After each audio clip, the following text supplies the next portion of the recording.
Alright.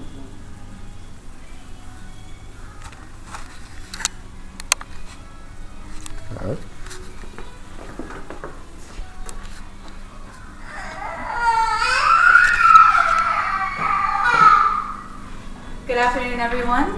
My name is Paige Ross, and I'm a junior currently at Lone Star Kingwood College, pursuing my bachelor's in humanities next spring at UHD. Today, I would like to talk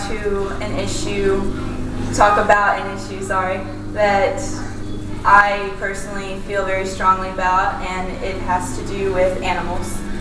There are currently 5 to 7 million animals in animal shelters across the United States of America. And every year, 3 to 5 million of those animals are euthanized. If you break that down, that's about 60% of dogs and 70% of cats that enter animal shelters are euthanized each year. There are many problems associated with this, many causes of these problems, and many solutions that we as individuals can join in to hopefully drastically reduce the amount of animals that are in shelters across the United States. So today I'm going to persuade you to take action to help eliminate or at least drastically cut down the amount of animals that are in the animal shelters currently. So there are many problems associated with stray animals and animal shelters. First and foremost, a lot of people have a fear or at least a mistrust of stray animals. They feel that stray animals carry diseases or they're aggressive. And while it may be true for some, it's not true for all. Nevertheless, it makes people uncomfortable to have stray animals roaming about in the neighborhood. They have a fear that they're going to attack their children, their animals, get into their garbage, destroy items laying around their yard. Whatever the case may be, animals are constantly having animal control officers called to pick them up. Once they're in the shelters, it is another problem. There are 5,000 community shelters currently in the United States. However, none of them are currently monitored by any governmental agency. In other words, there's no one truly keeping track of how many animals are being euthanized. There are no laws regarding how many animals the staff at these shelters should be euthanizing. And there's also no sure way to get funds to help provide for these animals that are in the shelters. So if you combine all of that, basically what we have is nonprofit organizations having to take these animals in, and because of a lack of room, resources, and people simply who want them, we are left with the option of euthanizing them. And there are many causes of why animals end up in the shelters. First and foremost is unmonitored breeding. There are many breeders across the United States who simply breed for profit. Not all of them are taking good care of these animals.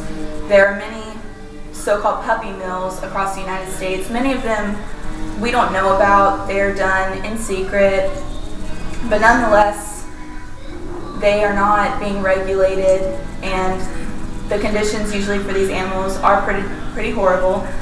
In addition to that, we have purebred breeders who breed, again, for money. They breed animals that have, the AKC registered, CKC registered, but nonetheless, they're still selling for money.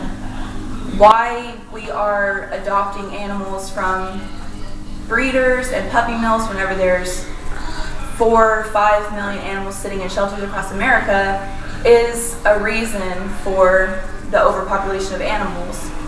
In addition, people are not spaying and neutering their animals, and it is only a requirement to get your animal spayed or neutered in 20 states. So less than half the states in America require that you get your animal spayed or neutered. As a result, a female dog and her puppies can theoretically multiply to 67,000 dogs in just 6 years.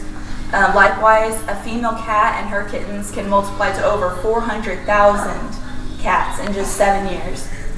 So if you break that down, that's a lot of animals that could be wandering the streets in just 7 years. That's 500,000 animals that could be wandering the streets if we don't get people to spay and neuter their pets. Also, another problem is just lack of knowledge on part of the pet owners. A lot of people don't realize the responsibility it is to truly take in an animal. A cat or dog can live to be 15 years, sometimes older, sometimes less, but still it's a 15-year gap that you should prepare to have to take care of an animal for.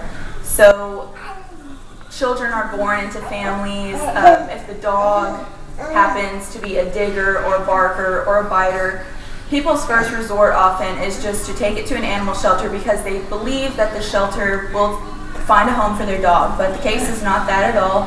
As previously discussed, they will more than likely be euthanized because people would rather go to breeders or puppy mills to find a new dog for their family rather than adopt.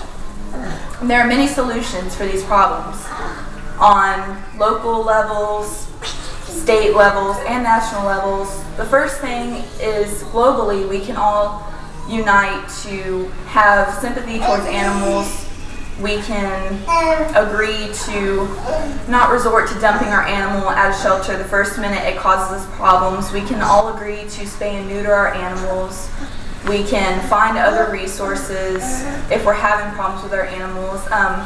Globally, they're trying to find a injection that actually will sterilize animals. It's not harmful, but it's still being worked on. Maybe in the next 6 years we'll have it.